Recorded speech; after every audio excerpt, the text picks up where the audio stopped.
यार क्या टेस्ट देना सच में उतना इम्पोर्टेंट है? क्या टेस्ट देने से हमें सच में अपनी गलतियों का एहसास होता है? यार इस बार तो इतनी मेहनत करी थी मैंने टेस्ट के अंदर, अब नंबर कम आ गए भाई, मैं तो छोड़ूंगा अगला टेस्ट, मेरे बस की नहीं है टेस्ट वेस्ट देने। यार मेरा तो इस बार सिलेबस ही कंप्लीट नहीं है, अब तो ये वाला टेस्ट तो छोड़ना ही पड़ेगा, अब तो अगला ही दूंगा। So hello future doctor, welcome back to my channel the NEETified Naman. So जैसा कि आप सबने पिछले टेक्स में ये सब सवाल सुने ही थे जो कि मोस्ट कॉमनली आपके दिमाग में भी आते ही होंगे कि यार इस टेस्ट में तो मैंने बहुत ज्यादा मेहनत करी थी बट नंबर उस हिसाब से नहीं आ पाए हैं, या फिर मेरा तो इस बार सिलेबस ही कंप्लीट नहीं है, अगली बार सिलेबस कंप्लीट करके अगली बार टेस्ट दूंगा, ये वाला छोड़ रहा हूँ बस। तो ऐसे बहुत बड़े बड़े ब्लेंडर्स मैंने बहुत सारे नीट एस्पिरेंट्स को करते हुए देखा है और एक टाइम पर मैंने भी ऐसे ऐसे करे हैं। सो मोस्टली नीट एस्पिरेंट्स को टेस्ट देने से हमेशा से डर लगता है क्योंकि उन्हें लगता है यार नंबर कम आ जाएंगे, डिप्रेसिंग फील होगा। लेकिन यार ये बहुत गलत बात है। टेस्ट तो तुम्हें एक भी नहीं छोड़ना चाहिए। अब इस वीडियो में हम क्या बात करने वाले हैं? इस वीडियो में हम बात करेंगे, मैं तुम्हें बताऊंगा अपनी कुछ ऐसी टिप्स जिन्हें मैंने टेस्ट में फॉलो करा और मेरे नंबर कंटिन्यूसली इंक्रीज होते गए और कभी इंक्रीज भी नहीं हुए तो मेरा कॉन्फिडेंस भी उतना डाउन नहीं हुआ क्योंकि मैंने टेस्ट को टैकल करने का तरीका सीख लिया था। सो अगर तुम्हें उन 3 घंटों को अच्छे से यूटिलाइज करना है जिसमें तुम टेस्ट दे रहे हो तो इस वीडियो को एंड तक जरूर देखना। So let's move to the tip 1। So my tip 1 is make a test solving pattern. अब ये पैटर्न क्या चीज है भैया? आई मीन जैसे पहले मैं बायो अटेम्प्ट करूंगा, उसके बाद फिजिक्स अटेम्प्ट करूंगा, उसके बाद केमिस्ट्री अटेम्प्ट करूंगा, फिर जो क्वेश्चंस रह जाएंगे उन्हें दोबारा बायो से शुरू करूंगा, ऐसे वाला pattern.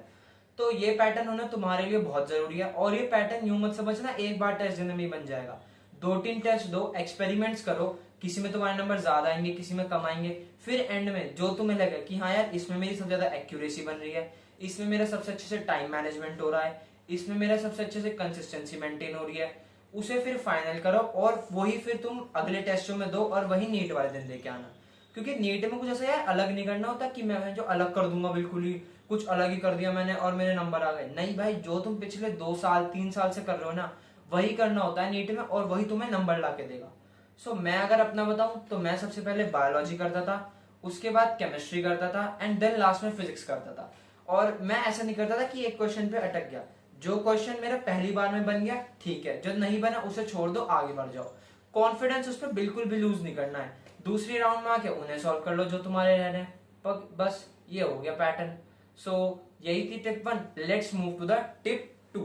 So it's time for tip 2।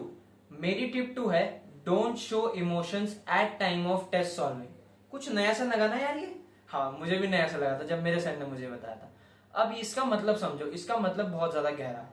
जब तुम सपोज करो तुम एक टेस्ट दे रहे हो और तुम्हारे सामने एक बहुत ही इजी क्वेश्चन आ गया जो तुम्हें लग रहा है यार तो मैंने 10 बार सॉल्व कर रखा है तो बहुत आसान है।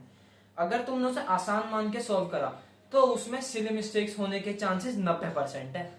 तो टेस्ट के टाइम पर ना तुम इजी क्वेश्चन को इजी की तरह मानो, ना तुम डिफिकल्ट क्वेश्चंस को डिफिकल्ट क्वेश्चन की तरह मानो, सबको एक लेवल के जैसा समझो। अब मान लो तुम्हारे सामने कोई डिफिकल्ट क्वेश्चन आ गया, यार ये तो मेरे से बन ही नहीं रहा, ये तो बनने का ही नहीं है।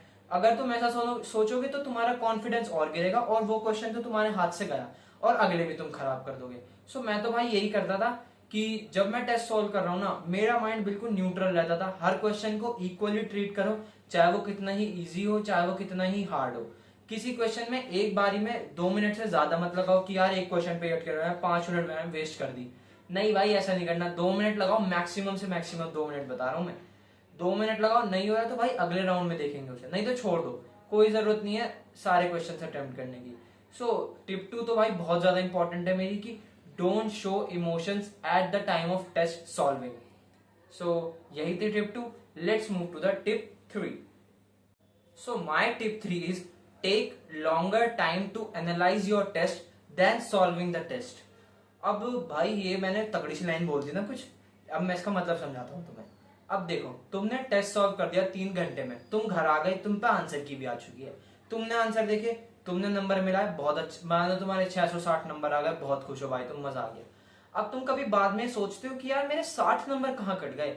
वो 12 क्वेश्चंस कौन से थे जो मैंने गलत करे, कौन से टॉपिक से थे जो मैंने गलत करे? भाई मुझे लगता है आधे बच्चे सोचते होंगे, इसलिए उनके फिर मार्क्स कभी 600 जाते हैं, कभी 300 जाते हैं, कभी 700 जाते हैं। इसलिए नहीं जाते क्योंकि वो घर पे आके टेस्ट को एनालाइज ही नहीं करते।